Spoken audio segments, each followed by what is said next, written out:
Good evening बेटा। क्यों तेज प्रताप, आज अकेले हो क्या?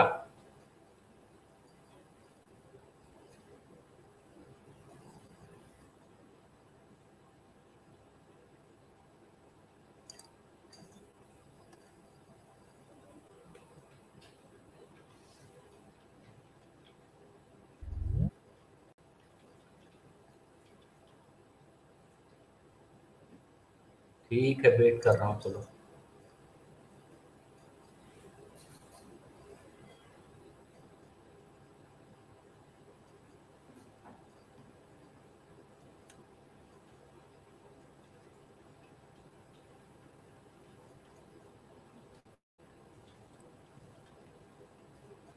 गुड इवनिंग बेटा।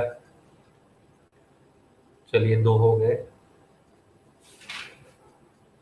2-4 मिनट और वेट कर लो यार, अभी 2 ही हुए हैं, है ना?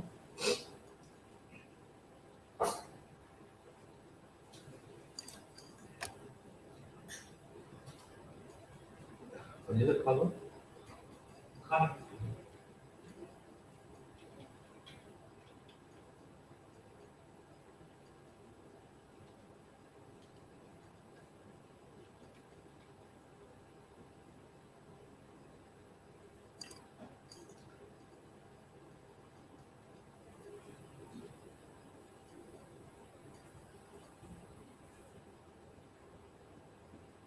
ये वो एक बटन से आपने तुरंत स्क्रीन शेयर कॉल आ जाती है ना, मैं एक बार कैसे आती है?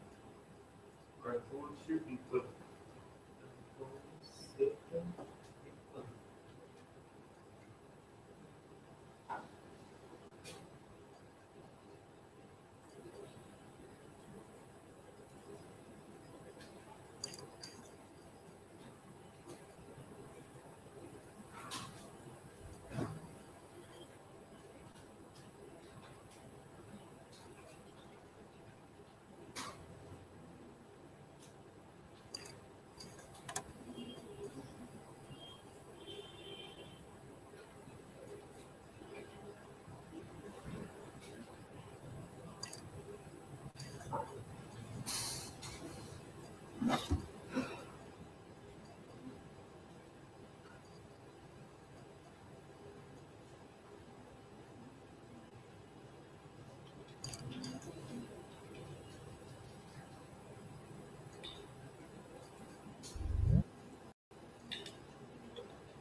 चलिए बेटा, बातें रहेंगे जो हम देखा जाएगा। तो लास्ट क्लास में मैंने न्यूमेरिकल प्रॉब्लम सॉल्व कराए थे, कुछ न्यूमेरिकल, उसमें से किसी को कोई डाउट नहीं हुआ होगा, मैं उम्मीद करता हूँ। ठीक है, और ठीक है, तो जैसे कि हमारे पास चैप्टर चल रहा है केमिकल इक्विलिब्रियम, और उसमें हमने लास्ट क्लास में, ठीक है, equilibrium constant in terms of, ठीक है, क्या क्या बता दिया था? Equilibrium constant in terms of के सी, के पी और के एक्स, है ना? क्यों, ये तो बताया था ना बेटा, मतलब आपको बताया गया होगा equilibrium constant in terms of के सी, के पी एस सॉल्व करा दिया था। के एक्स की कोई जरूरत नहीं पड़ेगी, वो तो आपको बता दिया गया, ठीक है। यहाँ पे जो के इक्विलिब्रियम कांस्टेंट है, के इक्विलिब्रियम कांस्टेंट, ठीक है बेटा, थोड़ा सा हम इसके बारे में बात करेंगे, ठीक है। तो जैसे सबसे पहला पॉइंट कि अगर आपसे कभी पूछा जाए कि इक्विलिब्रियम कांस्टेंट जो है ये किस पे डिपेंड करेगा, तो बिल्कुल ध्यान रखेंगे, equilibrium constant only depends on temperature, ठीक है, एंड डेल्टा एच मतलब एंथैल्पी। किस पे डिपेंड करेगा बेटा? ठीक है, टेम्परेचर और एंथैल्पी। ओनली क्यों लगा दिया हूं बेटा? क्योंकि ये जो टर्म होता है ये थर्मोडायनेमिक्स में तो जनरली यहाँ पे यूज नहीं करते हैं, तो इसलिए कोई कंफ्यूजन नहीं होनी चाहिए आपको, ठीक है। तो सभी लोग मैक्सिमम यही लोग टीचर बता देते हैं, या आपने स्कूल में पढ़ा होगा या कहीं भी, तो वो लोग बताएंगे कि ऑल डिपेंड्स ऑन टेम्परेचर, लेकिन मैंने एक टर्म यहाँ और इंट्रोड्यूस कर दिया एंथैल्पी, ठीक है। तो equilibrium constant only depends on temperature, ठीक है ना। तो कहने मतलब कि मैं ऐसा बोलूँ यहाँ पे तो ज़्यादा अच्छा रहेगा अगर मैं इस तरीके से लिखा हूँ कि कौन कौन से ऐसे फैक्टर हैं जो इक्विलिब्रियम कांस्टेंट को इन्फ्लुएंस कर सकते हैं और कौन से ऐसे जो इन्फ्लुएंस नहीं कर सकते हैं, ठीक है। यानी फैक्टर्स, ठीक है क्या बच्चों, फैक्टर्स which do not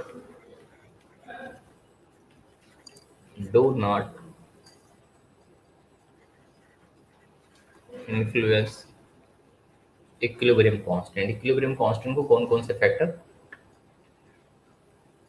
हैं जो इन्फ्लुएंस नहीं करेंगे, तो उसमें क्या हो सकता है बेटा, आपका कंसंट्रेशन हो सकता है, दूसरा प्रेशर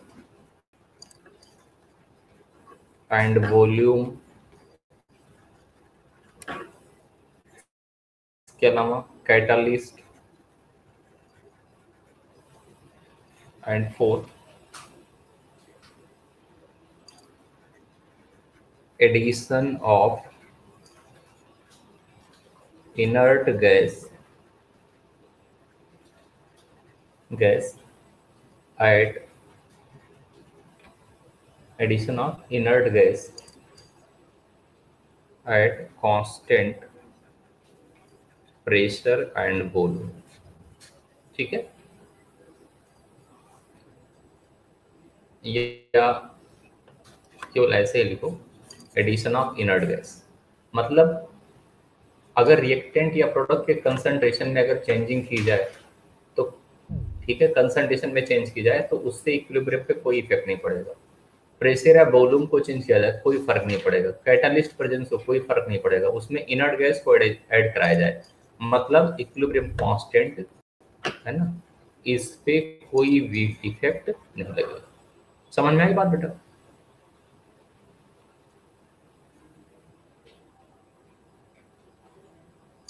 बोलो।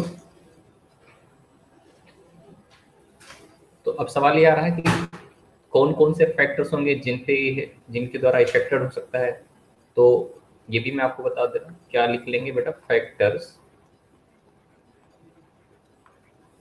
विच इन्फ्लुएंस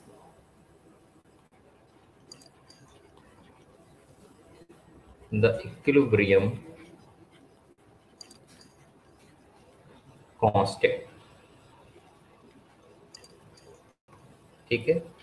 सबसे पहला इसमें मैंने पॉइंट बोला है temperature. This is very very important point, क्योंकि हमने पहले बता दिया है equilibrium constant only depends on temperature, ठीक है। ये आपके साथ सबसे ज्यादा इंपॉर्टेंट है। अब ये टेम्परेचर किस तरीके से इफेक्ट करता है बेटा, ये आपको मैं समझाने वाला हूँ, ठीक है, ये वाला, ठीक है। तो थर्मोडायनिक्स जब पढ़ाया जाएगा तो उसमें एक फॉर्मूला पढ़ाया जाएगा, log K2 upon K1 equal to delta H upon 2.303 और 1 upon T1 minus 1 upon T2। ये आपको सॉल्व कराया जाएगा, ठीक है। तो जब वहां सॉल्व कराया जाएगा तो इसके बारे में पूरा बता दिया जाएगा, तो आपको समझ में आ जाएगा कि ये टेम्परेचर पे कैसे डिपेंडेंट है, ठीक है ना। तो ये फॉर्मूला वहाँ यूज कराया जाएगा, जहाँ पे ये K2 और K1 को हम बोल सकते हैं। इसे K2 K1 को आप ऐसा लिख सकते हो, K2 मतलब K इक्विलिब्रियम कांस्टेंट सेकंड और K इक्विलिब्रियम कांस्टेंट फर्स्ट, आप ऐसा भी बोल सकते हो इसे, ठीक है। तो ये वहीं पे बात करेंगे बेटा, ठीक है, ओके।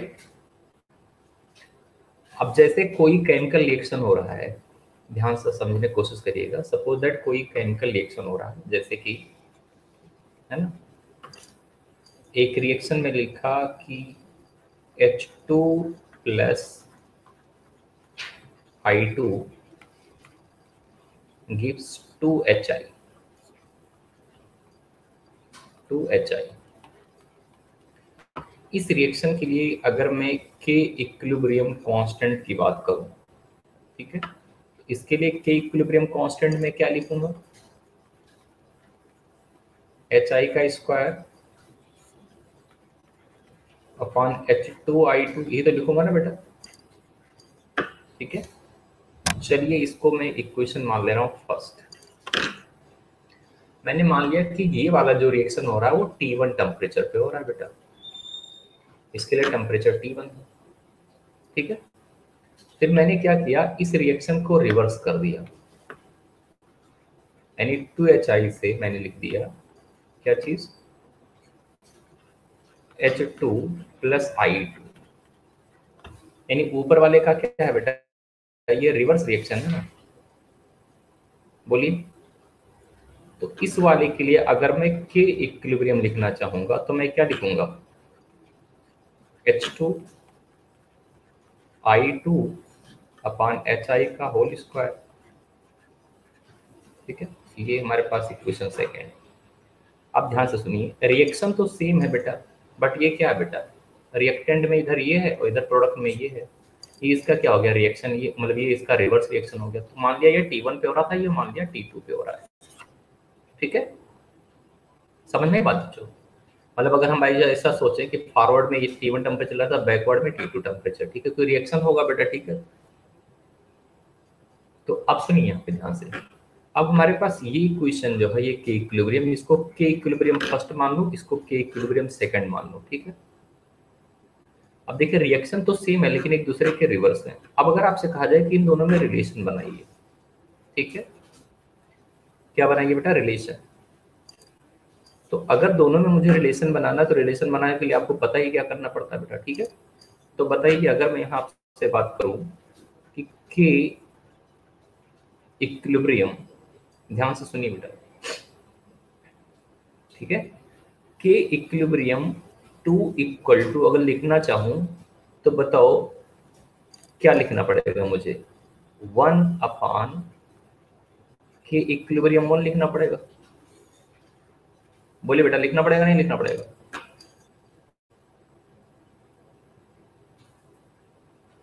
श्योर।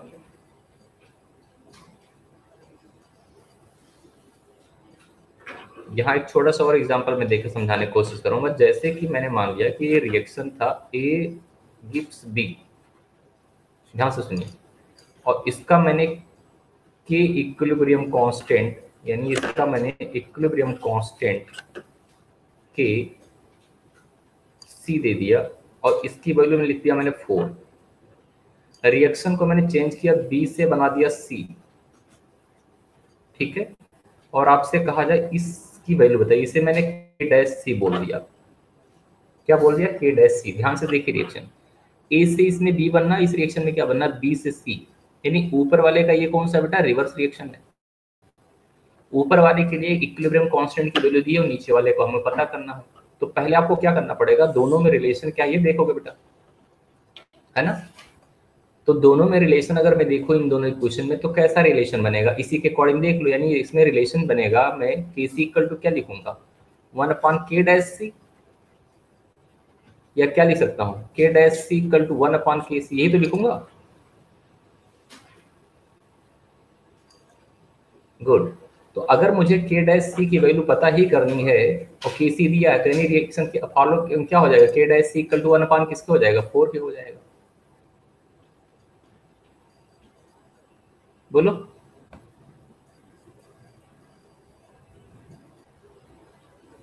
ठीक है, मतलब आपको कोई प्रॉब्लम नहीं है, एक सिंपल रिएक्शन है उसका मैं रिवर्स कर दूं तो आपका इस तरीके से इक्वेशन बन जाएगा। हटा दो इसको,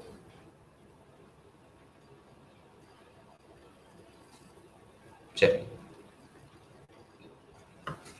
मतलब ये हुआ हमारे पास, देखिए एग्जांपल चल रहा है बेटा कि ए से बना, इसी को दोबारा लिख रहा हूँ बी, हमने कहा इसका के सी मैंने दे दिया 4, और फिर मैंने बी से सी बना दिया, सॉरी बी से ए बना दिया, बी से ए, है ना। यहाँ भी बी से ए बनाया था ना नीचे बेटा, है ना, के डैश सी, ये तो बनाया था ना, बोलो।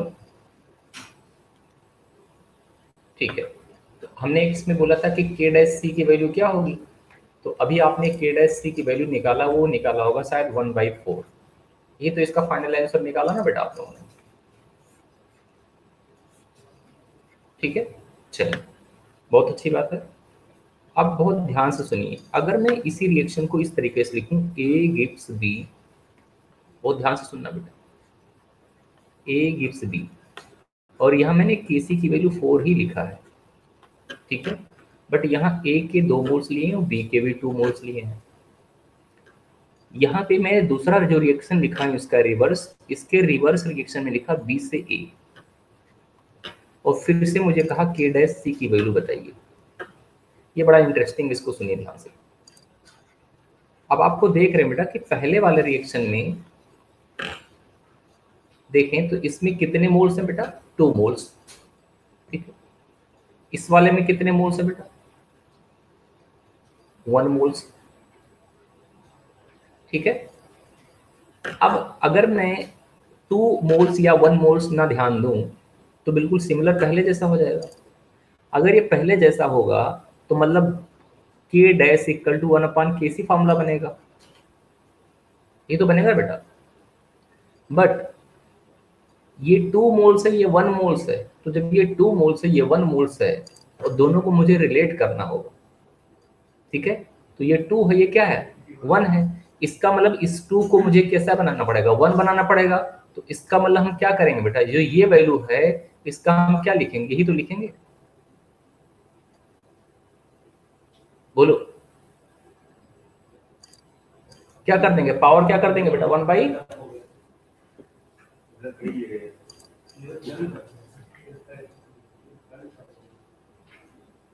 Yes, good sir. बस या इसको ऐसा लिख सकते हो, के dash C equal to √1/kc। समझ में आ गई होगी बात, ऐसा क्यों हुआ बेटा, क्योंकि मुझे इस इक्वेशन को इसके बराबर करना है, ठीक है, मतलब इस वाले को इसके बराबर।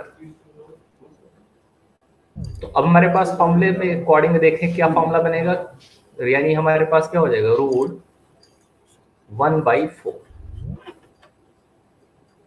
ये फाइनल आंसर हो गया, ठीक है ना।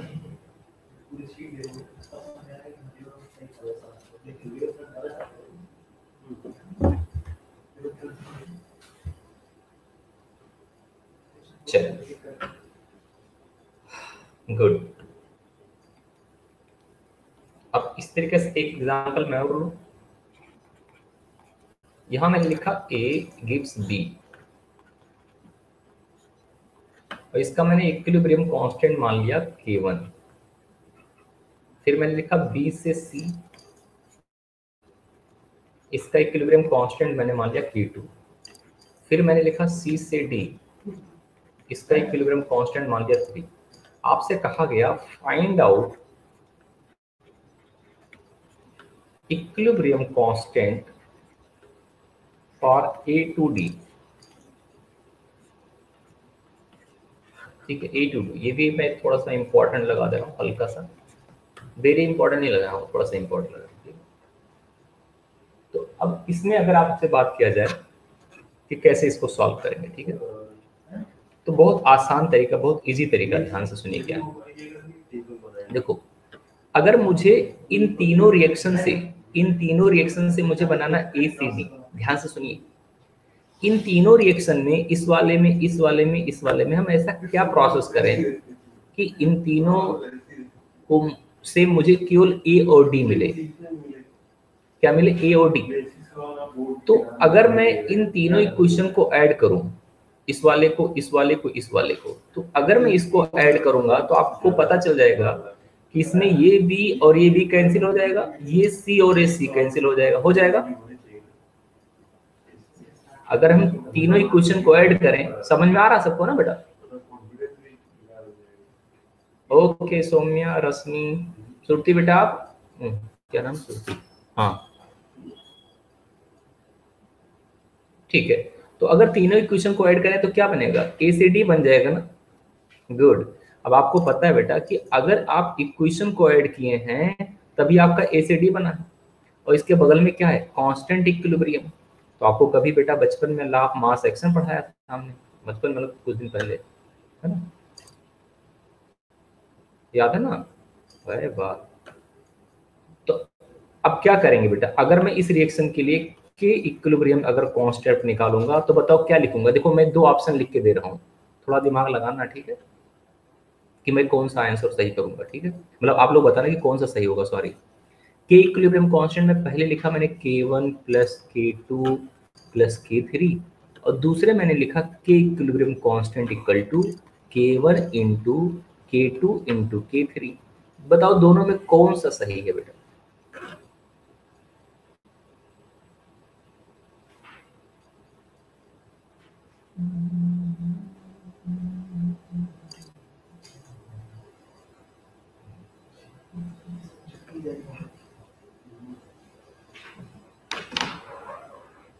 तुम सारे लोग दोस्त हो बेटा आपस में, क्या एक ही स्कूल में पढ़ते हो?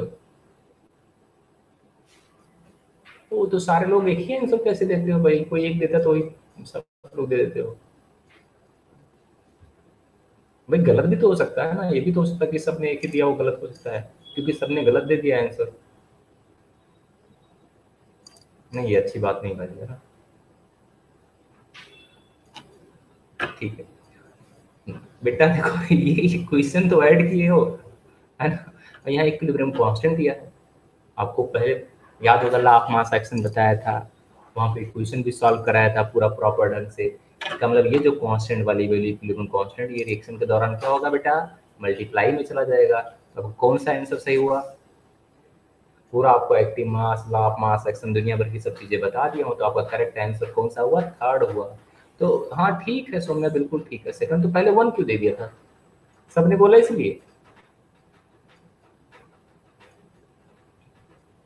जोर से बोलो, जय माता दी वाली कहानी मत करो बेटा तुम लोग, ठीक है, ओके गुड। हाँ मैं बिलीव कर लिया, बिल्कुल ठीक है बेटा। तो इसका एक क्वेश्चन ध्यान रखेंगे, आप याद रखेंगे, ठीक है बेटा। तो कौन सा आंसर जाएगा करेक्ट बेटा? k1 into k2 into k3।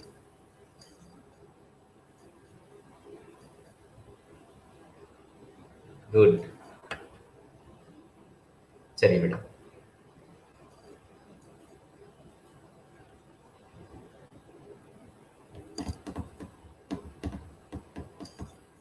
अब तो समझ में आ गया ना पक्का? ठीक है,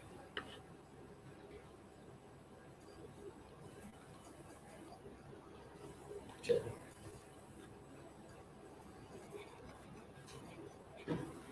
तो आपको आज तीन रिलेशन मिले हैं, मैंने इसको पहले में तीन रिलेशन क्या क्या मिले हैं इनको मैं थोड़ा ब्रेकेट में दिखा दूं। तीन रिलेशन जो मिले हैं वो एक तो मिला था कि सी इक्वल टू 1/k-c। दूसरा मिला था कि सी इक्वल टू 1/k-c। नहीं ये नहीं मिला था भाई, दूसरा मिला था कोई, k-c इक्वल टू मिला था, k-c equal to root 1/k-c। एक कम मिला, ये भी आपको पता चल गया। और एक और मिली है के equilibrium constant equal to k1 into k2 into k3। और एक क्वेश्चन में तो और को भी मल्टीप्लाई कर देंगे, ठीक है ना, ये हमारे पास मिलेंगे। चलिए गुड। तो इस पे एक देखो कितना अच्छा सा क्वेश्चन दे रहा हूँ, है ना। अरे यार तुम बेटा, तुम लोग पैकेज नहीं है ना तुम लोगों के पास? गलती से भी मैं जो एग्जांपल दिया था ना बेटा, वही एग्जांपल नहीं, वो क्वेश्चन जो है ना आपके पैकेज में है, मॉड्यूल में, मतलब अगर आप लोग होता तो मैं क्वेश्चन नंबर बता देता है। चलो कोई नहीं, चलिए देखिए। क्वेश्चन दिया है A gives B, A gives B, इसका इक्विलिब्रियम कांस्टेंट के सी दिया है 2, बी से बनाया गया है सी, इसका के सी दिया है, कितना दिया है 4, सी से उसने डी बनाया है, इसका के सी वैल्यू दिया है 6। उसने बोला है कि ए से डी जो बनेगा इसके लिए के सी की वैल्यू पता करना है। बहुत आसान सा क्वेश्चन कर लोगे ना फटाक से। टाइप क्या करवाए थे इससे पीडीएफ में वर्ड फाइल पहले तो टाइप हो वर्ड अच्छा वो एक फाइल में रहेगा इसी सीक्वेंस में हम दे रहे हैं उसके बाद क्या करेंगे उसके बाद वो हमारी इस फाइल में सब ऐड करेगा ना अभी और टाइप में देता ना बताओ आंसर कितना आया। उसमें डाल देना और ऐड करना चलो ये हुआ ये थोड़ा होता है होने वाला है चलिए उसको पकड़ दें वही जैसा अभी थोड़ा यार देखो ये कैसे देखो भेज देता आराम से पढ़ कर दे पहले से मॉड्यूल में उसके मतलब ये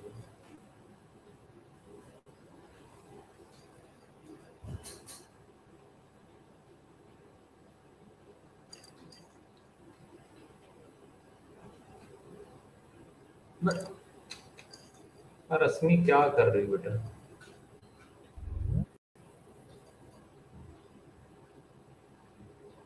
सब लोग आंसर बताओ।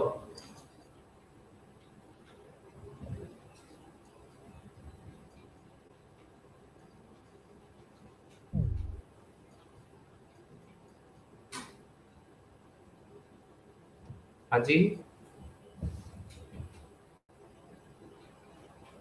रश्मि आपका गलत आंसर है बेटा, श्रुति तुम्हारा सही है।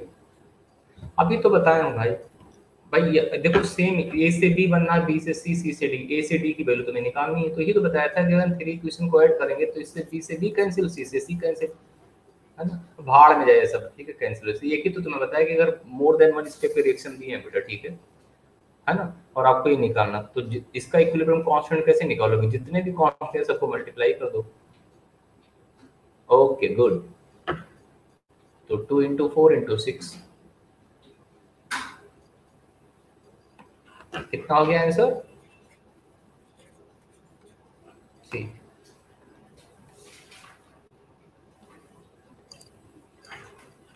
चलिए आगे देख लेते हैं।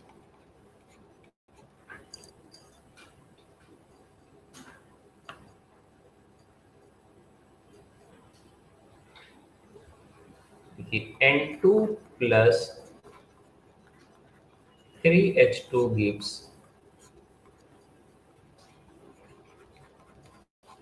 2NH3. Kc is 0.50 and temperature 400 degree centigrade. Find out the value of Kp for this reaction at 400 degree centigrade. ये एक रिएक्शन दिया है जिसके लिए Kc की वैल्यू दिया है कितना 0.50। टेम्परेचर ये है, इसी टेम्परेचर पे Kp की वैल्यू निकालनी है बेटा, ठीक है, ठीक है ना। तो मुझे उम्मीद है पूरा कि आप लोग सॉल्व कर लोगे और मुझे बेहतर आंसर बताओगे बेटा, ठीक है। तो आप सॉल्व करके बता दीजिए बेटा।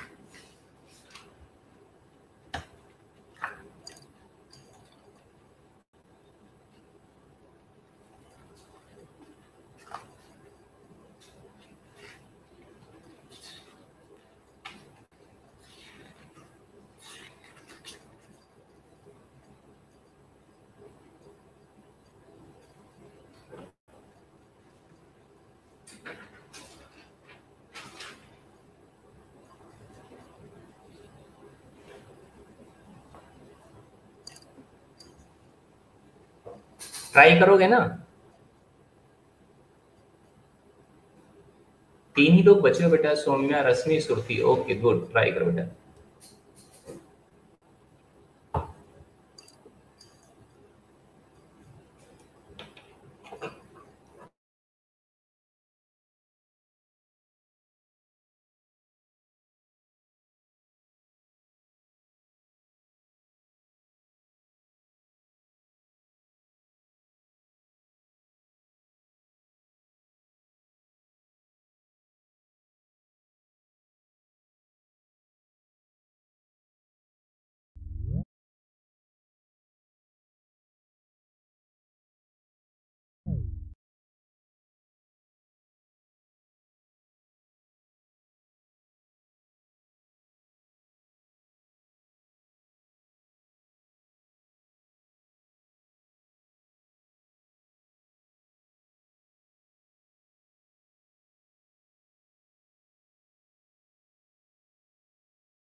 कितना है बेटा आंसर?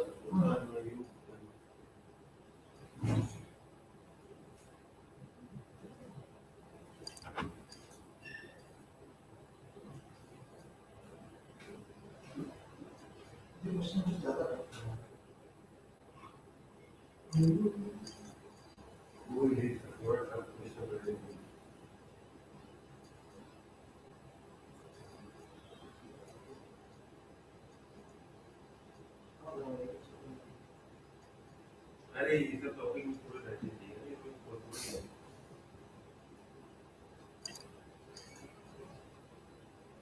नहीं, ये पूरा चाहिए एडवांस वाला है, पता है, वीडियो देखा जाए। बेटा ऐसा तो कोई आंसर ही नहीं है। जेईई के लिए पूरा नहीं होगा, पता है। जेईई के लिए इसके जो स्टार्टिंग के 5 क्वेश्चन है ना, वो यूज कर सकते हैं बस। 5 एक 2 और बस बाकी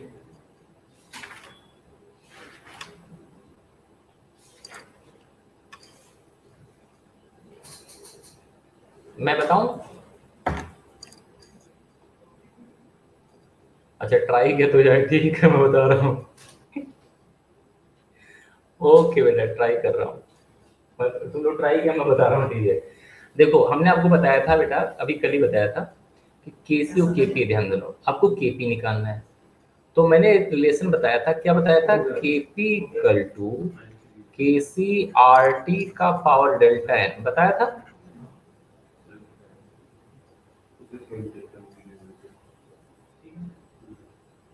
चलो ठीक है, अब के सी दिया 0.50 है ना, आर की वैल्यू कितना लोगे? 0.0821 है ना। टेम्परेचर 400 डिग्री सेंटीग्रेड को केल्विन में चेंज करो तो 400 प्लस,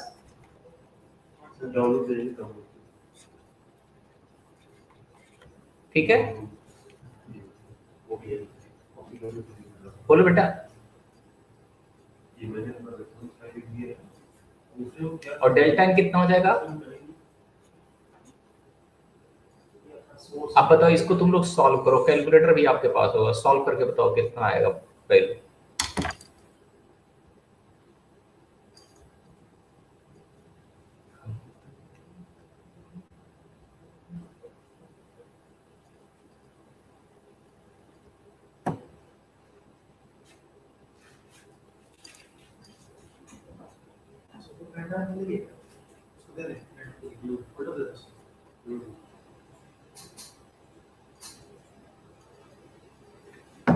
बेटा देखो कल बताया था ना बेटा, देखो यहाँ प्रोडक्ट के कितने मोल्स हैं? 2 मोल्स हैं, और रिएक्टेंट के कितने हैं? 1 और 3 4।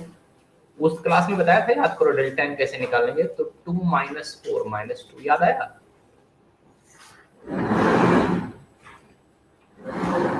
श्रुति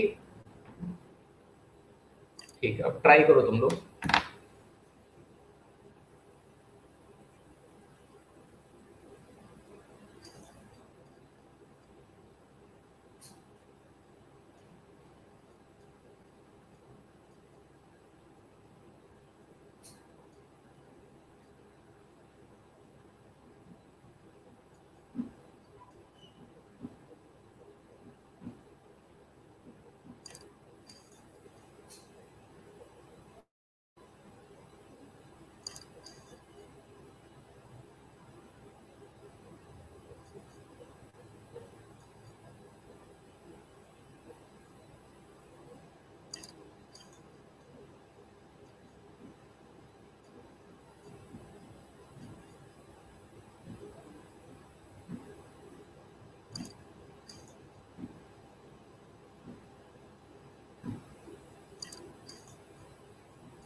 इनका there is not a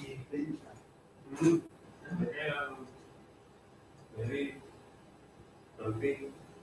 नहीं हमें लोग लेते ना एक फिजिक्स डिपार्टमेंट होगी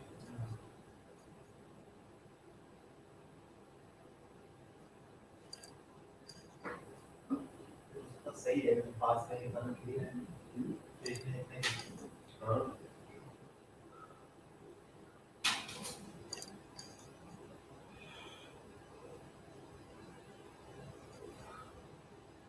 और लोग बताओ बेटा, सब लोग बताओ प्लीज।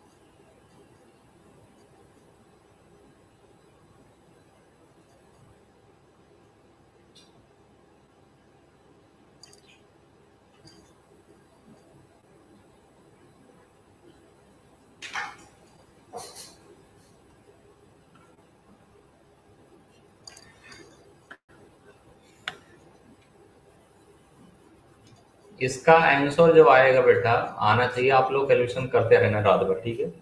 1.64 इंटू 10⁻⁻⁴ इसके आसपास आना चाहिए। आप आज इसका कैलकुलेशन करना, फिर बताना, नहीं आएगा तो बोलिए कॉन्सेप्ट ये बता दिया गया आपको। चलो रात भर सॉल्व करना। अगला क्वेश्चन देखो, ये क्या है carbon solid plus carbon dioxide gas gives 2CO gas.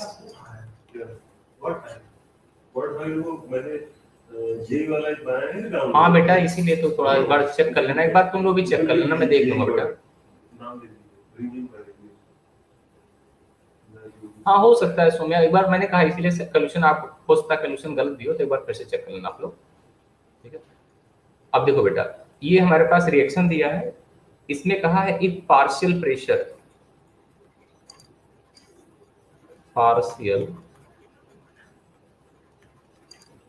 Of carbon monoxide and CO2 is 2.0 and 4.080, इतना दिया है। Find out the value of Kp।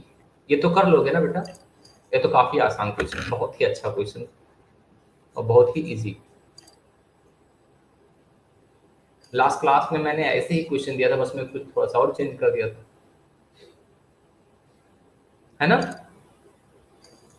Okay, इसको बता दोगे ना, कसम से मैं खुश हो जाऊंगा बेटा, ठीक है। बताओ।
एक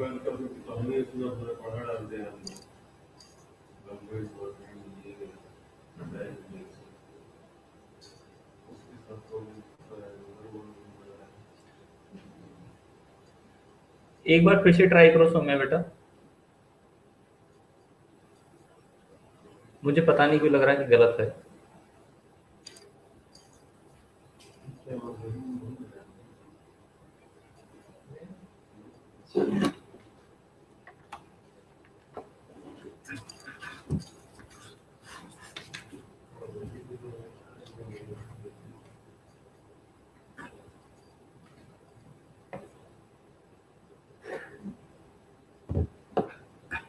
शायद आपका भी गलत लग रहा बेटा, तो आप भी एक बार ट्राई कर लो।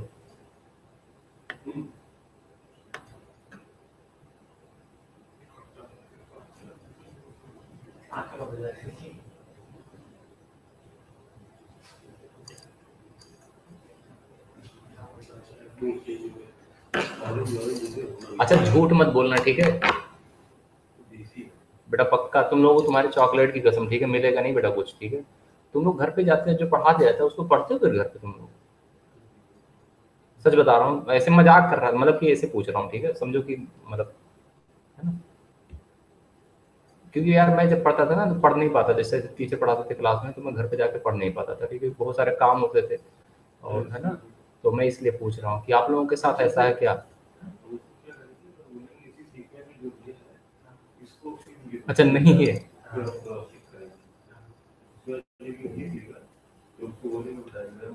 अच्छा तुम लोग सोच रहे हो कि मैं तुम लोगों को मतलब मजाक कर रहा हूँ?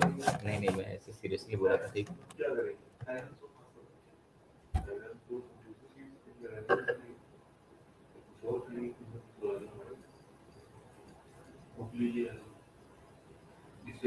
अच्छा ओके, मैं चेक, श्रुति तुम्हारा कितना आया है?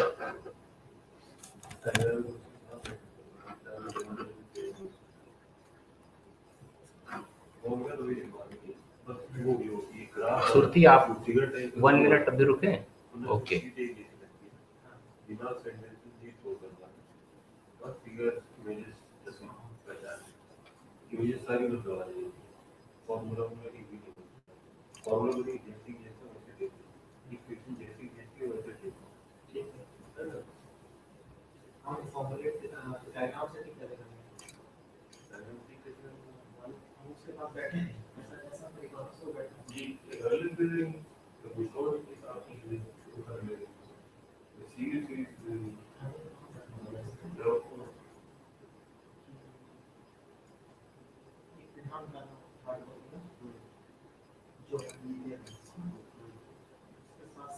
देखो अच्छा चलो, इसका केपी अगर मैं रिप्रेजेंट करूँ तो केपी क्या लिखूंगा, इधर भी गए इधर भी गए तो क्या लिखूंगा, केपी पी सीओ का स्क्वायर, यानी पार्शियल प्रेशर ऑफ सीओ का square upon partial pressure of CO2, यही तो लिखूंगा ना। सॉलिड तो लूंगा नहीं, प्रेशर के टर्म में सॉलिड नहीं लेना है ना, तो यही तो रिप्रेजेंटेशन हुआ, बताओ। अब बताओ, पार्शियल प्रेशर ऑलरेडी दिया हुआ है, तो पार्शियल प्रेशर कितना दिया है, इसका 2 दिया है CO का, तो 2 का स्क्वायर, और CO2 कितना दिया 4, तो आंसर कितना आ गया बेटा?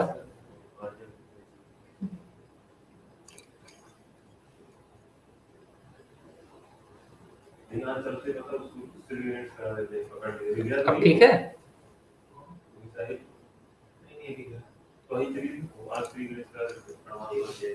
ठीक है। अगला क्वेश्चन बताओ।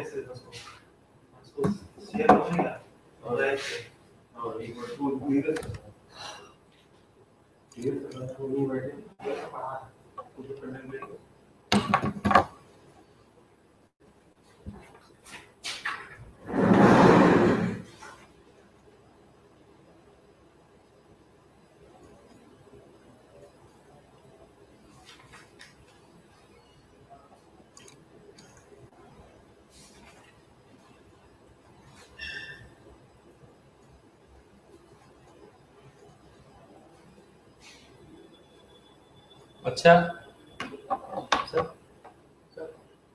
सर ग्रुप में भेजो क्वेश्चन, फोटो खींचिए।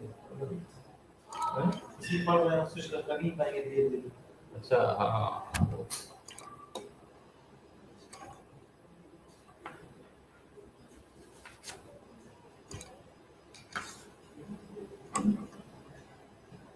बेटा आप लोग मेहनत करते हो ना, लेकिन और मेहनत करो ना, मतलब लगता नहीं, कुछ दिखता नहीं सही से।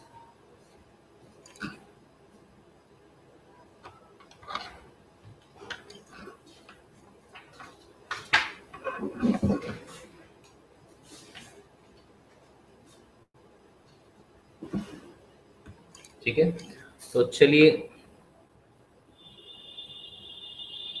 हाँ वही गलत हो गया थोड़ा सा, है ना। अरे देखो बेटा,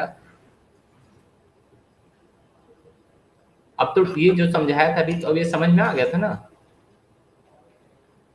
8 कैसे हो जाएगा भाई, 4 तो CO2 की वैल्यू है, CO2 तो रिएक्टेंट साइड में है ना,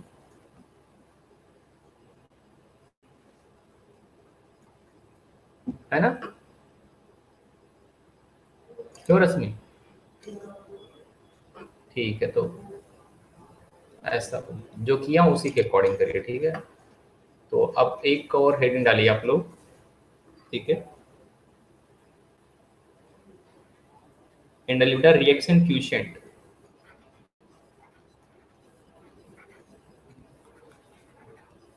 रिएक्शन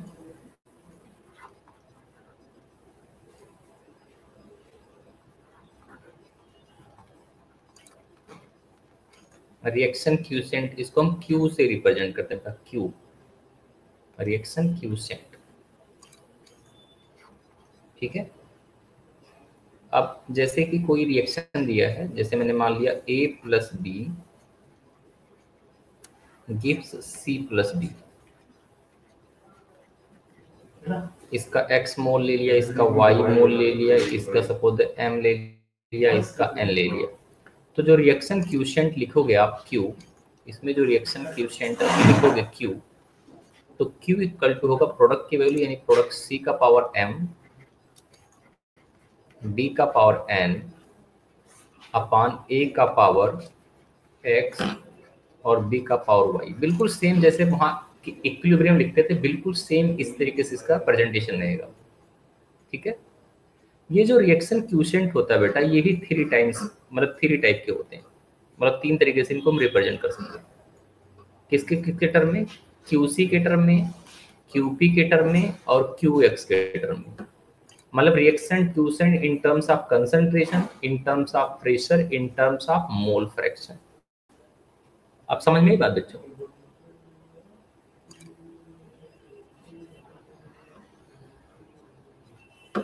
ठीक है। अब होता क्या है बेटा कि जब भी आप कोई रिएक्शन लिखते हैं, ध्यान से सुनिए, यहाँ बातें जो है वो सबसे इंपॉर्टेंट बात चल रही है। जैसे कोई रिएक्शन है और उस रिएक्शन का मुझे डायरेक्शन पता करना है, डायरेक्शन इन द सेंस कहा जाए कि रिएक्शन फॉरवर्ड डायरेक्शन में जाएगा या बैकवर्ड डायरेक्शन में जाएगा, तो इस रिएक्शन क्यूशेंट की जरूरत पड़ती है। यानी हम ओवरऑल ऐसा कर सकते हैं कि रिएक्शन क्यूशेंट से हम क्या पता करते हैं बेटा? Direction of reaction. ठीक है ना। फॉरवर्ड जाएगा, बैकवर्ड जाएगा या इक्विलिब्रियम पे रहेगा। ठीक है, समझ जाएंगे बात?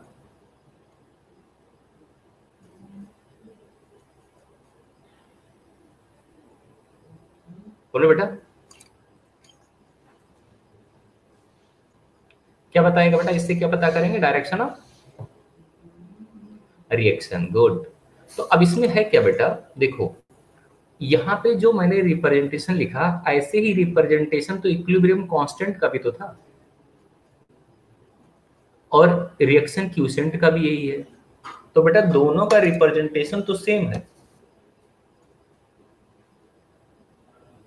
तो अगर दोनों का रिप्रेजेंटेशन सेम है, दोनों में ला मास एक्शन लग रहा है ना, तो फिर डिफरेंस क्या हुआ? यही तो सबसे मेन बात है बेटा कि उनमें डिफरेंस क्या है। लिख वही तरीके से रहे हैं, सब वही तरीके से। ठीक है। तो इसके लिए मैं आपको एक बहुत सीधा सीधा तरीका बता रहा हूँ। ठीक है। खैर अभी आप लोग कभी लैब में गए नहीं होगे, है ना, लेकिन जाओगे तो थोड़ा सा आपको पता चलेगा। ठीक है। ऐसे ही सोच लो कि जैसे आप किसी के बारे में कुछ एक्सपेक्टेशन लगाए हो, या उसके बारे में शायद आपका जो मानना हो कुछ अलग हो। ठीक है।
क्या अब आवाज जा रही है बेटा?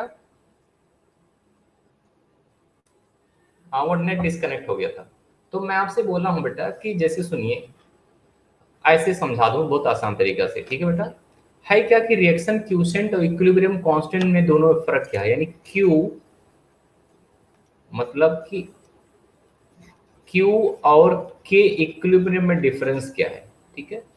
तो जैसे आप लोग पढ़ते हो कि एक एक्सपेरिमेंटल वैल्यू होता है, थ्योरेटिकल वैल्यू होता है, पढ़ते हो ना? ऐसे क्यू और के इक्विलिब्रियम यानी किसी भी रिएक्शन का सबसे पहले क्यू निकाला जाता है। इसका मतलब क्या हो गया, ये थ्योरेटिकल कॉन्सेप्ट। और ये वाला कौन सा हो गया बेटा, जो ऑब्जर्व करते हो, जो सॉल्व करते हो, ठीक है? ठीक है ना? तो समझिए, किसी रिएक्शन के लिए अगर रिएक्शन क्यूशेंट क्यू की वैल्यू इक्विलिब्रियम कांस्टेंट से ज्यादा है तो उस रिएक्शन का डायरेक्शन क्या होगा? हो गया? हाँ। अगर रिएक्शन क्यूसेंट की वैल्यू इक्विलिब्रियम कांस्टेंट से अगर ज्यादा कभी भी होगी तो रिएक्शन का जो डायरेक्शन होगा बेटा वो बैकवर्ड डायरेक्शन होगा। कौन सा डायरेक्शन?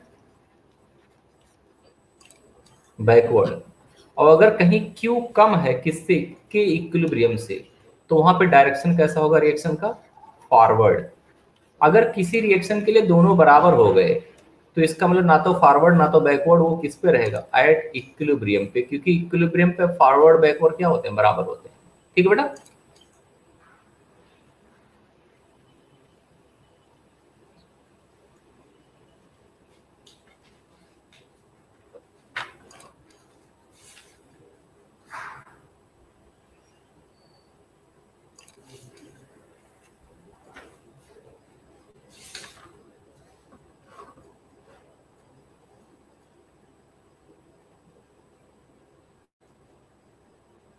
ठीक है,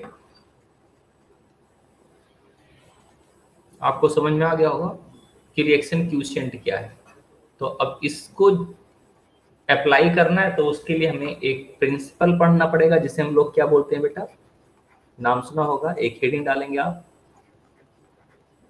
ठीक है? काफी अच्छा नाम है ना? लेने में थोड़ी तकलीफ होगी इस नाम को, है ना? ली चाटेलियर, है ना? इनके मम्मी पापा ने इनका यही नाम रखा था, ली चाटेलियर, है ना? प्रिंसिपल। ओके बेटा?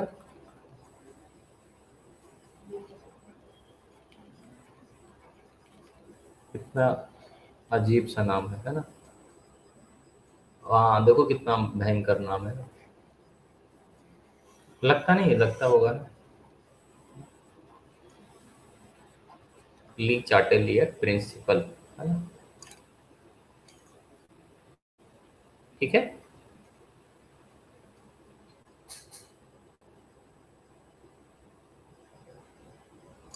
ठीक है। सौम्या, तुम्हारा घर कहाँ पड़ता है? इटावा?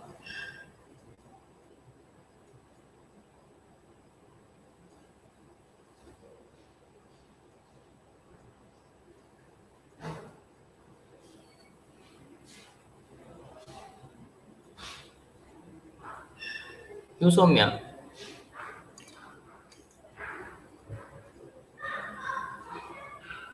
भूल जाता हूँ ना यार। अच्छा, डिस्ट्रिक्ट और रही क्या?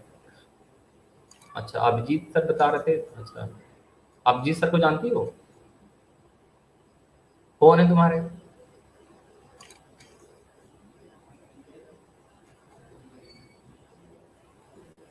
ओ, बता रहे थे इसीलिए मैं पूछा था। रश्मि, तुम्हारा घर कहाँ है? भूल गया था बेटा, उस दिन बताया तो थे।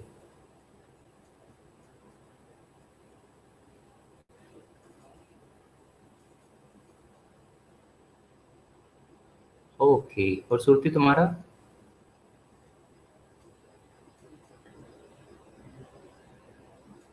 हाँ बताई थी, याद रहेगा, थोड़ा थोड़ा भूल जाता हूँ ना बीच में। तो चलिए, ली चार्टली प्रिंसिपल की बात करें, ये क्या होता है ना बेटा? ठीक है, तो इनको याद नहीं करना, मैं पहले अभी डेफिनेशन लिखा दूंगा, लेकिन इनका सीधा सीधा मतलब क्या है? इन्होंने एक स्टेटमेंट दिया, उन्होंने क्या दिया अभी लिखिए मत, कि under similar condition of temperature and pressure, है ना? ठीक है? Equilibrium shift in the direction, यानी इक्विलिब्रियम हमेशा उस डायरेक्शन में शिफ्ट होगा। इक्विलिब्रियम ना बोलो, reaction, reaction shift in the direction, हमेशा रिएक्शन उस डायरेक्शन में शिफ्ट होगा जिधर से वो इफेक्ट को मिनिमाइज कर सके। जैसे मैं शायद जितना वर्ड बोला हूँ आपको समझ नहीं आ पाएगा, मैं और आसान तरीके से बोल रहा हूँ। ली चार्टेल ने बोला कि जैसे अगर इधर जाएंगे तो इसे फॉरवर्ड बोलते हैं, इधर जाएंगे तो बैकवर्ड बोलते हैं, ध्यान से सुनिए। तो ली चार्टेल बोलता है कि अगर आप इधर कोई इफेक्ट लगा रहे हैं, वो इफेक्ट कुछ भी हो सकता है, प्रेशर, टेम्परेचर का कुछ भी, तो अगर इधर लगाएंगे तो रिएक्शन किधर शिफ्ट होगा, बी की साइड में। और अगर बी की साइड में इफेक्ट लगाएंगे तो रिएक्शन किधर शिफ्ट होगा, ए की साइड में। यानी जिधर से आप इफेक्ट लगाएंगे उसके अपोजिट डायरेक्शन में रिएक्शन शिफ्ट होगा। समझ में आएगी बात? बता।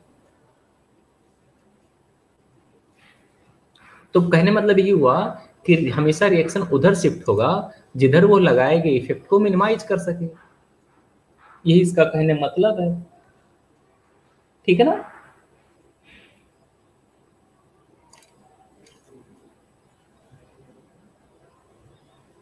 बोलो बेटा।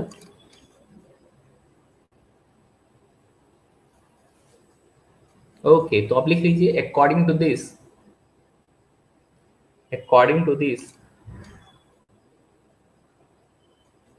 reaction shift in the direction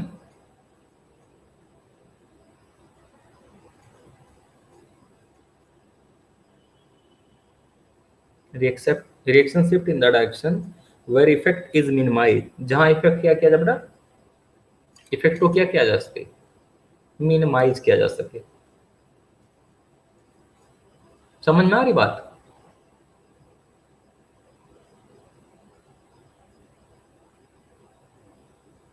hello, हाँ ये नहीं है ऐसा लिखने तो बहुत अच्छे, बस सीधे सीधा बता दिया हूँ। बाकी लैंग्वेज बताओ, under similar condition of temperature pressure the reaction shift in the direction where effect in plan दमाग, एक ही लाइन में लिख लिया गया। कहने का मतलब वही है ना बेटा, कुछ भी किसी भी तरीके से हो। मैं उम्मीद करता हूँ आपको बात मेरी समझ में आ रही होगी। ठीक, अब क्या करना सुनिए आगे। ली चार्टेली प्रिंसिपल तो ये स्टेटमेंट बता दिया। अब ली चार्टेली प्रिंसिपल के अकॉर्डिंग सबसे पहले हम इफेक्ट देखेंगे, effect of concentration. Effect of concentration, हाँ, यानी किसी रिएक्शन में कंसंट्रेशन का क्या फर्क पड़ता है। तो जैसे एक कोई रिएक्शन है, वो रिएक्टेंट से कन्वर्ट हो रहा है प्रोडक्ट में, ध्यान से सुनिए, रिएक्टेंट से क्या बनना है, प्रोडक्ट। अगर मैं इफ कंसंट्रेशन ऑफ आर मतलब रिएक्टेंट का मैं बढ़ाऊंगा तो क्या होगा, जो आपका रिएक्शन होगा शिफ्ट,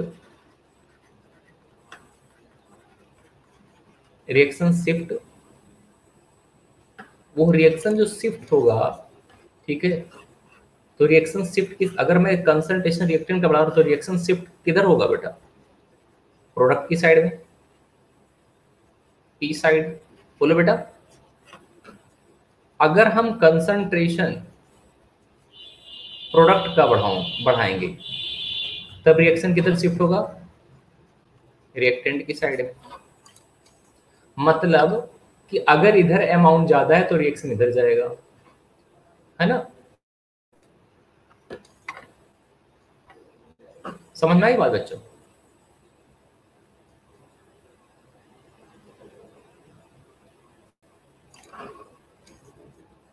ठीक है, तो ये पहला स्टेटमेंट हो गया, पहला पॉइंट। दूसरा पॉइंट है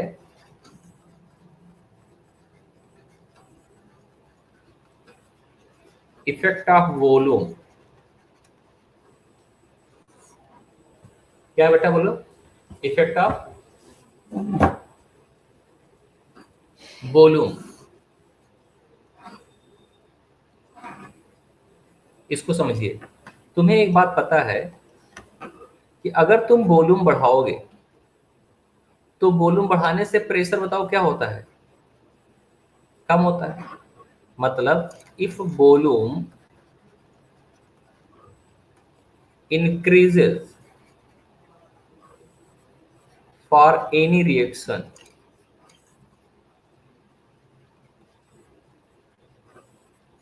then pressure decreases,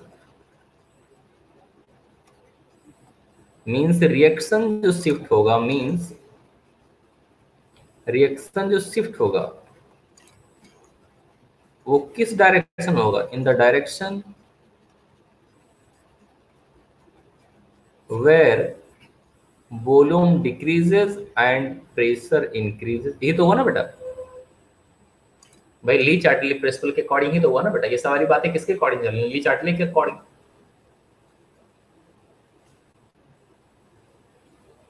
okay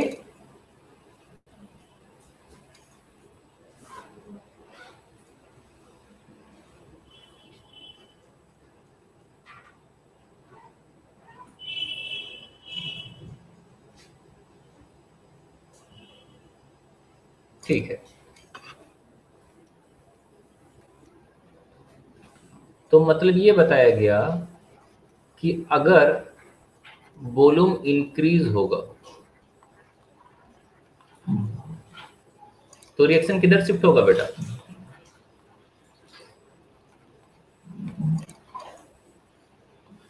reaction उधर शिफ्ट होगा जिधर वॉल्यूम क्या कर रहा हो, डिक्रीज हो रहा हो, या पी इंक्रीज कर रहा हो। ठीक है,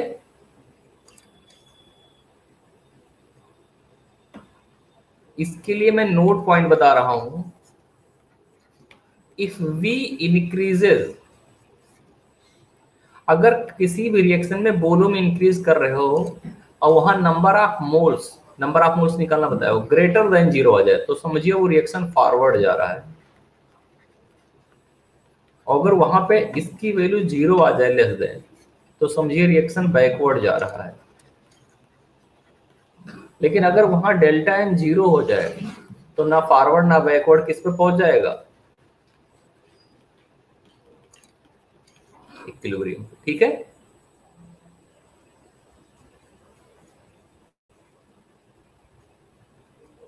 बोलो बेटा।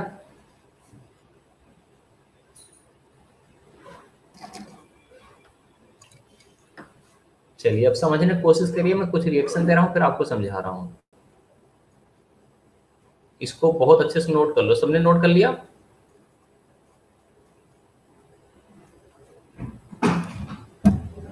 चलिए अब मैं एक रिएक्शन ले रहा हूं, मतलब एक एग्जांपल फिर आपको समझा रहा हूं। जैसे लिखा मैंने PCl5 gives PCl3 plus Cl2।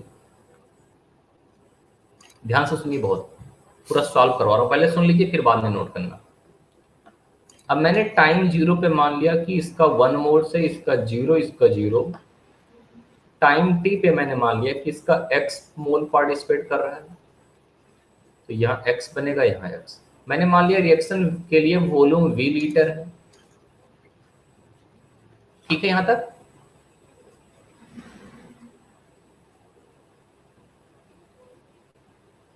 बोलो बेटा।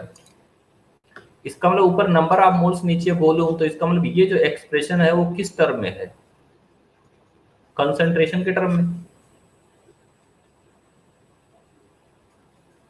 ठीक है, अब मैं इस रिएक्शन का क्यू निकालूंगा बेटा। इस रिएक्शन का रिएक्शन क्यूशेंट निकालूंगा, क्योंकि मैंने पहले बताया था रिएक्शन का जनरली क्या निकाला जाता है? क्यू निकाला जाता है। अगर इसका क्यू पूछे हमसे तो क्यू इक्वल टू क्या लिखोगे? प्रोडक्ट का कंसंट्रेशन यानी PCl3 का, फिर Cl2 का अपॉन PCl5 का, ये तो लिखूंगा। इसका मतलब मैं लिखूंगा क्या चीज? PCl3 की वैल्यू क्या लिखूंगा? x/v। Cl2 का भी लिखूंगा x/v, और नीचे क्या लिखूंगा? 1 माइनस x/v। बोलो बेटा। अब इसमें हमने ये जो रिएक्शन मैंने एग्जांपल दिया है वो किसके लिए? इफेक्ट ऑफ वॉल्यूम के लिए दिया हूं, है ना?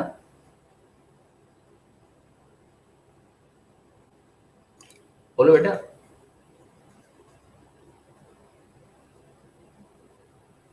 चलिए, तो अब मैं इस रिएक्शन में देखूं, इस बी से इस बी को कैंसिल करा,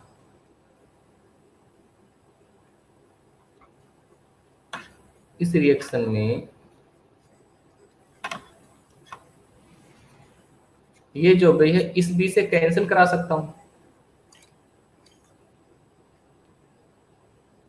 हो गया ना। तो जब इफेक्ट आप वॉल्यूम पढ़ रहे हो तो मोल से कोई मतलब नहीं, मोल से कोई मतलब नहीं। मैं आपसे क्यों लिए पूछना जा रहा हूं, इस रिएक्शन के लिए Q और वॉल्यूम में क्या रिलेशन आया है। Q और वॉल्यूम V बताओ एक दूसरे के डायरेक्टली प्रोपोर्शनल है या इनवर्सली प्रोपोर्शनल है।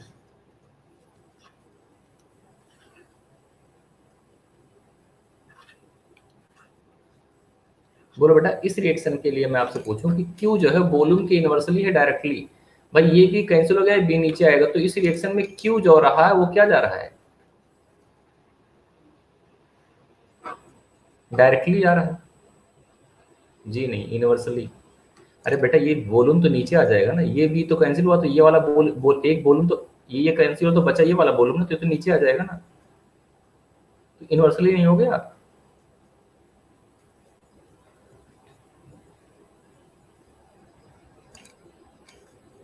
अरे बोलो बेटा, नहीं समझ में आया। भाई जो नंबर ऑफ मोल है एक्स को 1 मान लो, नंबर ऑफ मोल को एक्स है उसको 1 मान लो, तो बताओ इनवर्सली जा रहा है ना, डायरेक्टली कहां जा रहा है बताओ। अरे भाई ये जो हमारे पास इक्वेशन है बेटा वो क्या हुआ, X upon V into X into 1 minus X ही तो हुआ यार, ये तो हुआ ना बेटा। तो अब बताओ ये वॉल्यूम जो है क्यू के क्या है भाई, ये तो क्यू के इनवर्सली हुआ ना बेटा, देखो। तो इसका मतलब इस रिएक्शन में अगर मैं वॉल्यूम बढ़ाऊंगा, इस रिएक्शन के लिए बात कर रहा हूं, इस रिएक्शन के लिए भी बढ़ाऊंगा तो क्यू क्या होगा,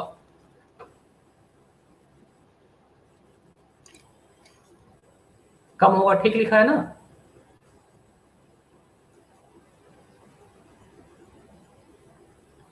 माइक ऑन कर रहा हूं मैं, आप लोग बोलते चलो, बताओ यहां तक ठीक लिखा हूं।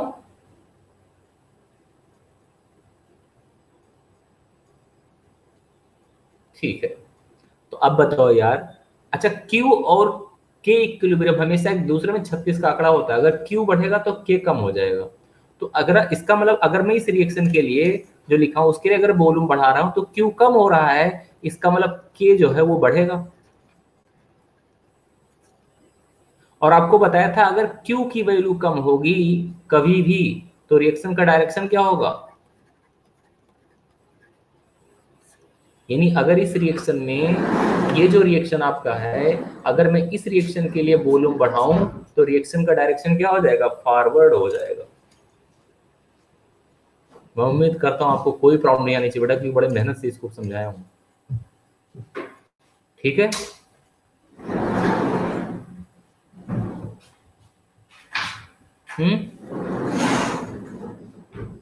पक्का, ओके। तो ये मैंने पूरा क्या किया है, पूरा प्रूव करके दिखाया हूं कि फॉरवर्ड क्यों जा रहा है। अब बेटा ये क्वेश्चन अगर एग्जाम में आ गया तो इतना लंबा तहलका थोड़ी मचाएंगे, तो इसके लिए डायरेक्ट तरीका भी बता दे रहा हूं। डायरेक्ट तरीका ये है कि अगर वॉल्यूम का इफेक्ट देखना है, इफेक्ट ऑफ वॉल्यूम देखना है तो मोल से ही चेक कर लो। इस रिएक्शन में अगर मैं मोल्स की बात करूं तो बताओ मोल्स कितने हैं, प्रोडक्ट में 2 मोल्स हैं, एक PCl3 का, एक Cl2 का। तो डेल्टा N जो है वो प्रोडक्ट में 2 और रिएक्टेंट में 1 मोल्स है, तो कितना आ गया 1, यानी डेल्टा N की वैल्यू जो है वो ग्रेटर देन 0 जा रहा है। और आपको मैंने बताया था कि अगर वॉल्यूम बढ़ाने से डेल्टा N की वैल्यू ग्रेटर देन 0 हो जाए तो रिएक्शन क्या जाएगा, भाई ये तो हो रहा है ना। तो यहां भी तो मैंने यही प्रूव करके भी बताया ना कि वॉल्यूम बढ़ाऊंगा तो रिएक्शन फॉरवर्ड जाएगा, यहां भी वही चीज आ रहा है। अब मैं उम्मीद करता हूं आपको दोनों तरीका आ गया समझ में, लेकिन पहले इस तरीके से प्रैक्टिस होनी चाहिए, नहीं तो गलत कर लोगे ना गलत। चलिए आप नोट कर लीजिए, फिर मैं दूसरा क्वेश्चन दूं। अब मैं दूसरा क्वेश्चन दूंगा, इफेक्ट ऑफ वॉल्यूम बताऊंगा, ठीक है, लेकिन आपको बिल्कुल इस तरीके से आपको रिप्रेजेंट करके मुझे दिखाना होगा, जैसे ये मैंने दिखाया है, आपको दूसरे के लिए दिखाना होगा। बस यही तुमको पता हो करना होगा कि क्यू जो है यूनिवर्सली जा रहा है, डायरेक्टली जा रहा है, इतना बस। 1/b आ रहा है, 1/b स्क्वायर आ रहा है, 1/b क्यूब आ रहा है, इससे मतलब नहीं है, बस तुम्हें डायरेक्टली है या यूनिवर्सली, ठीक है, तब जाके आप सॉल्व कर लोगे।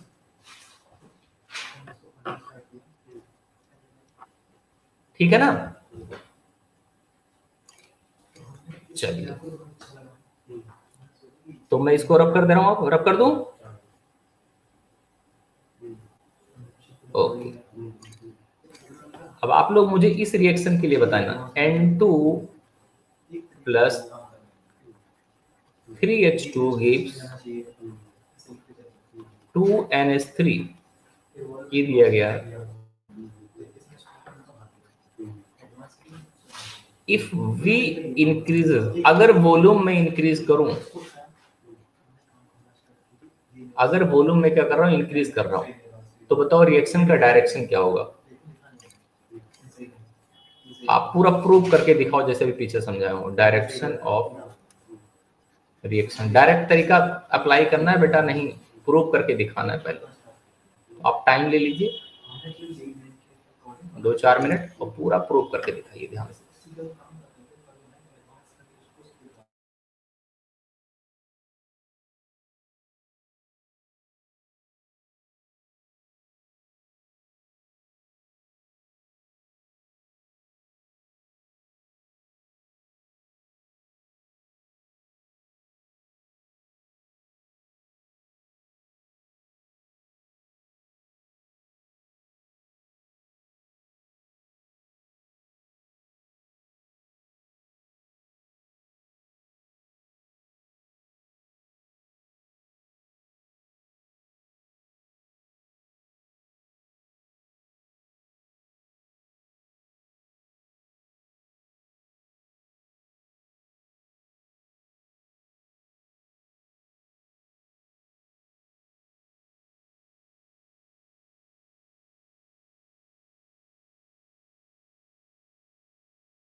ओके बेटा, चलिए मैं चेक कर ले रहा हूँ।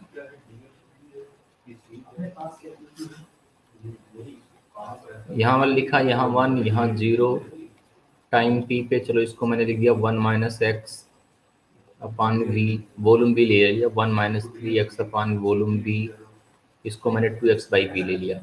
अब यहाँ से क्यू निकालेंगे, डायरेक्टली लिख दे रहा हूँ, तो डायरेक्टली क्या होगा 2x बाई वी का स्क्वायर, क्योंकि प्रोडक्ट में अमोनिया है, का स्क्वायर हो जाएगा, नीचे क्या हो जाएगा 1 minus X upon V, 1 minus 3x upon V का क्यूब, है ना बेटा। देखो इस v, यहाँ v स्क्वायर, यहाँ b क्यूब है, तो ऊपर जो स्क्वायर बेटा इसके स्क्वायर से कैंसिल कर दूंगा, और इस वॉल्यूम को अगर ऊपर भेजूंगा तो क्यू जो जा रहा है वो डायरेक्टली जा रहा है वॉल्यूम को। बिल्कुल करेक्ट आंसर, बिल्कुल बिल्कुल 100% करेक्ट आंसर।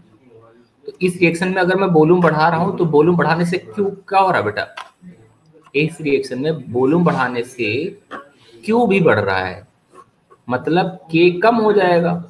और अगर कभी भी क्यू इंक्रीज करेगा तो रिएक्शन का डायरेक्शन क्या हो जाएगा, बैकवर्ड। बिल्कुल 100% राइट।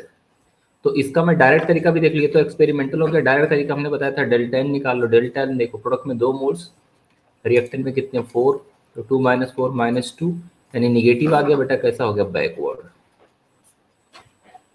ठीक है, अब देखो कितना अच्छा क्वेश्चन है। इस पे क्वेश्चन कभी कभी आया बेटा एग्जाम में आया है कि अगर आपको मैक्सिमम अमोनिया बनाना हो, मेरी बात सुनो, तो मैक्सिमम अमोनिया बनाने के लिए तुम्हें रिएक्शन को किधर ले जाना पड़ेगा, फॉरवर्ड डायरेक्शन में, ठीक है ना।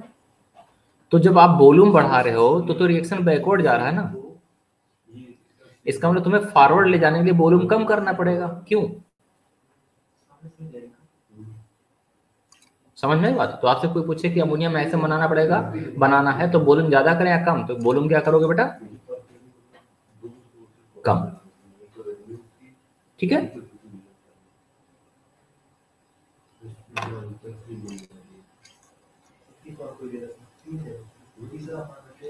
चलिए अब ऐसे अगर मैं अगला एग्जांपल ले लूं, H2 plus I2 gives 2HI, अगर मैं ये ले लूं, है ना।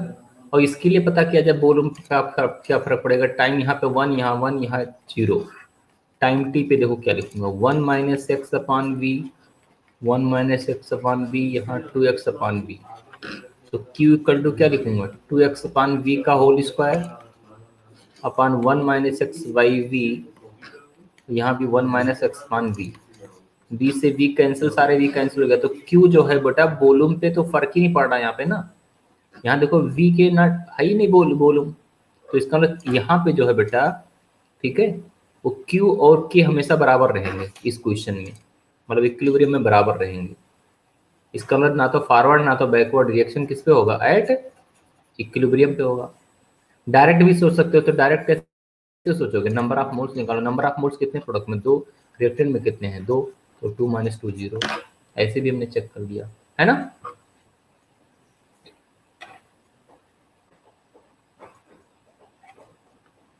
तो अगला हेड डालो, ये भी मैंने पहले रिचार्टेड प्लेसमेंट में पहले क्या पढ़ाया हूँ, कंसंट्रेशन पढ़ाया, इफेक्ट ऑफ, फिर वॉल्यूम का इफेक्ट बताया। अब आप प्रेशर पे देख लीजिए, तो हेड डालिए इफेक्ट ऑफ प्रेशर।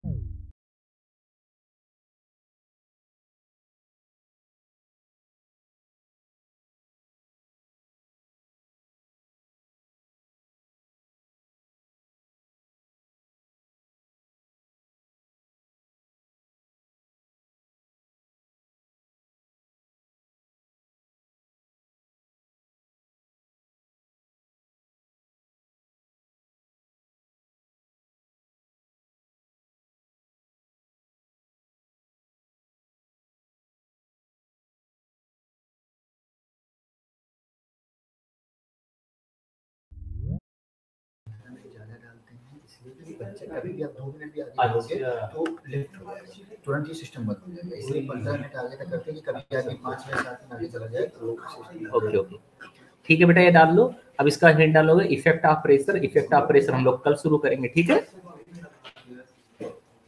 कोई भी डाउट होगा तो आप पूछ लेना बेटा फिर, ठीक है। आज के लिए bye bye, tata. in combination